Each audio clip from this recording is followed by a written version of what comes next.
मज़म्मत करती हूँ। मैंने इस्लामाबाद हाई कोर्ट में इसके हवाले से अंडरटेकिंग भी दी है और क्या कहते जमा भी करवा दी है, और ना सिर्फ 9 और 10 मई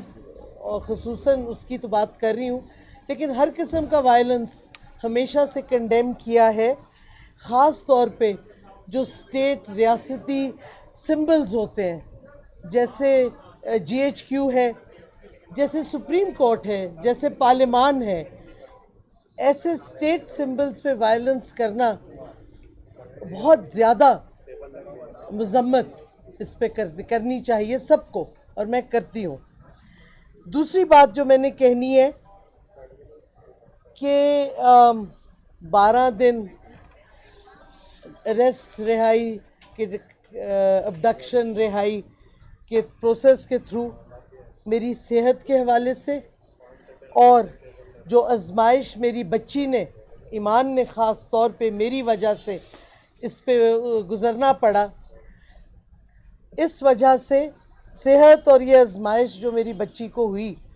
और मैंने जेल में अडियाला में इसकी वीडियो भी देखी जिधर वो इतना रो रही थी जब मुझे तीसरी दफ़ा लेके गए हैं इधर से पंजाब पुलिस वाले। मैंने ये फ़ैसला किया है कि मैं एक्टिव पॉलिटिक्स छोड़ रही हूँ, और ये भी मैं कहना चाहती हूँ कि आज से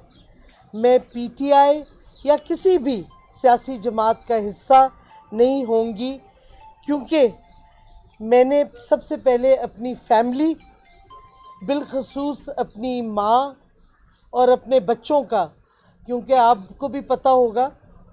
कि मेरे हस्बैंड की 5 महीने हुए हैं उनकी डेथ को, तो मेरे बच्चों की I am now the only parent. जब डॉक्टर ताबिश लाइव थे तो बहुत सी चीज़ें इंसान कर सकता था, क्योंकि उनका साया भी था बच्चों के ऊपर। अब वो नहीं है, तो बच्चों की वजह से, अपनी वालदा की वजह से, और ज़ाहिर है अपनी सेहत की वजह से जो कि बहुत ज़्यादा ख़राब हो गई थी इन 12 दिनों में, मैं क्या कहते तवज्जो इन चीज़ों पे अब ज़्यादा दूंगी। मेरे बच्चे और मेरी वालदा मेरी प्रायोरिटी हैं, और ज़ाहिर है उसकी वजह से मेरी सेहत भी मेरी प्रायोरिटी है, और उसके अलावा इस वक्त मेरी कोई चीज़ और इम्पोर्टेंट नहीं है।